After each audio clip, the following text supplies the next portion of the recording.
So meron pa pala akong road bike na hindi ko pa na-bike check. Akala ko, na-bike check ko na to, si Promax PR30. So meron kasi nag-request nito. Baka hinanap niya sa YouTube, lumabas, na-bike check natin. So ito na, yung bike check natin kay Promax PR30. Like, comment, share, subscribe. Let's go! Maglalakbay ako patungo sa kawalan upang amunin tong pangarap sa buhay at susuungin to itong kadiliman. Makita ko lang ang liwanag ng katarungan.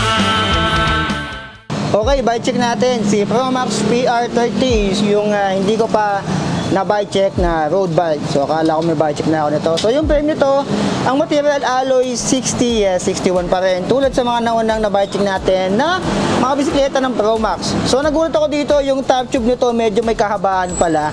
54 yung sinukot ko yan, 54 cm. Mula dyan hanggang doon sa kanyang head tube, 54 cm, medyo mahaba siya. And yung kanyang seat tube dito, nakalagay dyan ay 48. Pero nung sinukat ko yan ay 49 siya or 48 and half. Ayan. So parang ito lang yung kanilang basihan, no? 175 to 180 cm. Yan yung height ng pwedeng sumakay dito. Medium size. So yung head tube nito ay straight lang. Ayan yung logo ng Promax. So, letter P, yung top tube niya, may Promax din dito. Napakasimple lang nung kanyang kulay. Nag-two-tone color, may blue, and dito may pagka-red.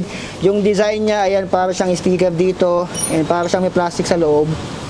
Ayan, nandito yung warning na walang tama, mag-gaming ka, tulog ka, para pagising mo, ride out ka na lang. So, yung cable routing, ay naka-full internal sa baba. Ito pinaka-ilalim na down tube niya, nandito dumaan yung kanyang FD and ABD cable, and sa top tube sa ilalim niyan, dito naman dumaan yung kanyang brake cable papunta doon sa kanyang likod, yung disc brake niya dyan. Yung kanyang stand over height naman ay 730 mm.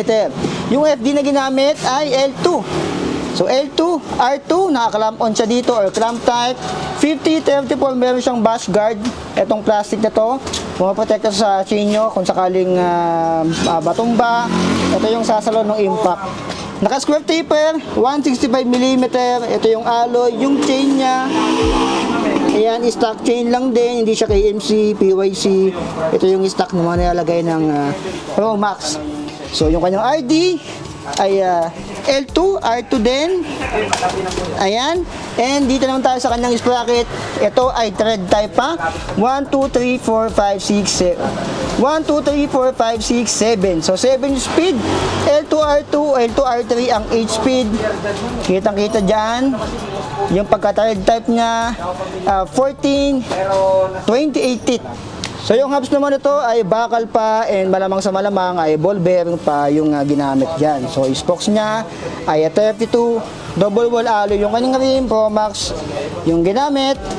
So wala siya ditong brake line. So meron ditong slot para sa brake sa likod, caliper brake, pwede kayong maglagay dito, pero yung kanyang rim ay hindi indicated o hindi para doon sa rim brake. Ayan. So pang disc brake lang talaga siya, kasi pag pinilit mo yan dito, wala, gagasgas lang to pag lalagyan mo ng rim brake to. Yung gulong nito ay Caden Race yung ginamit, 700 by 25C. Ayan. So 25C, and yung kanyang likod naka-IS mark, international standard, naka single piston lang to, 160 mm yung kanyang disc brake, and naka QR na rin.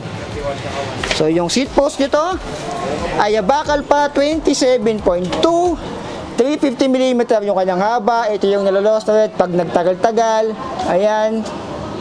So yan yung madalas ma-lost thread. Ito naman kanyang pedals, stock lang to.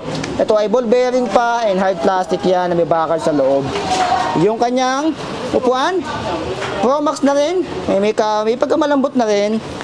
And yung kanyang fork, as usual, pag sa mga budget, ito ay bakal pa. So yung unahan, naka-shredder bar din. 160mm rotor, 6 balls, and Ragusa. Ayan, kita-kita, Ragusa. Caden Race, yung gulong, 700 by 25C. Spokes 32, bakal yung hubs. Stem, may pagkamahaba. Ayan, nasa 90 to 100mm yan. So mahaba yung top tube, mahaba pa yung kanyang stem. So medyo lusong kayo dyan pag anong kayo dyan, no? Pasob-sob. Ito namang drawbar na, kita-kita nyo, bakal dumidikit yung ating magnet, bakal din tong seat post, and bakal yung kanyang hubs. So 420mm bakal, clamping, 31.6, ayan, and yung kanyang brake and shifter or drifter L2 R2 yung ginamit dito. So naka 7 speed to, 2x7 speed. So alamin natin yung timbang ni Promax PR30. Okay, timbangan natin si Promax PR30. Ayan, 3, 2, 1, dahan-dahang buhat. Okay, tignan natin yung timbang niya. So 14 kg. Ayan yung timbang niya. Kita-kita, saktong-sakto, 14 kg si Promax PR30. Okay, so ayan yung timbang, 14 kg. Medyo mabigat yan kasi madami-dami siyang bakal, yung kanyang seat post, bakal, yung kanyang fork, bakal, yung kanyang hubs, ay bakal pa, ball bearing, and thread type pa yan. Ito, bakal din tong tubay niya dito, and yung kanyang drawbar ay bakal pa, 420mm. So yung presyo niya, I think, ay okay na rin naman sa mga ganyang pyesa. Ang presyo kasi nito dito sa Budget Buys Cavite, sa Patitiraw na Golden City Village Imus, ay dating 8.7. Bumaba na siya ngayon, ay 7.8 na lang siya. Ayan, yung kanyang cash price, ayan, no freebie. So 7,800 pesos, isa sa mga budget na road bike ni Promax. Ito yung Promax PR30. Para sa mga beginner, pwede nyong piliin to. And maraming pang klase ng road bike na on the budget, hindi lang ito. Maraming Promax PR50, Promax PR20, grabe na bike naman yun. So napakadaming road bike ngayon nilalabas sa market. Isa to sa mga choices nyo, pwede nyong i-consider to. Pero tumingin muna kayo bago ka bumili sa bisikleta. Tumingin muna kayo sa mga iba pong mga road bike na nasa presyo nito. Search nyo lang dyan sa ating Facebook, YouTube channel. Search mo lang Promax, lalabas na yung mga Promax na binay-check natin dyan. Ayan, yung iba kasi nito, mataas pa yung presyo nung na-buy-check ko, pero ngayon kasi 7.8 na lang siya. Ayan, ngayong October 2023. Medyo madami kayong upgrade dito pag nagtagal, pero kung baguhan ka, di ka na mahilig mag-upgrade, pampasok sa trabaho, sa eskwela, okay na itong mga ganitong setup, no? So ayan, kung long term, napakadaming masulit dito. Kung long term na bisikleta ang gusto nyo, wala na kayo upgrade, madami tayong na-buy check nyan. So ayan, si Promax PR30, 7,800 pesos dito yan sa Budget Buys Cavite. So pwede nyo orderin to via Shopee, TikTok, nandyan sa baba yung mga link. Ayan, and pwede rin kayong mag-home credit dito. So sa home credit, nagkaruta ka nga, nagkabisikleta ka naman. So ayan, anong masabi nyo? Okay na ba sa inyo yung presyo niya?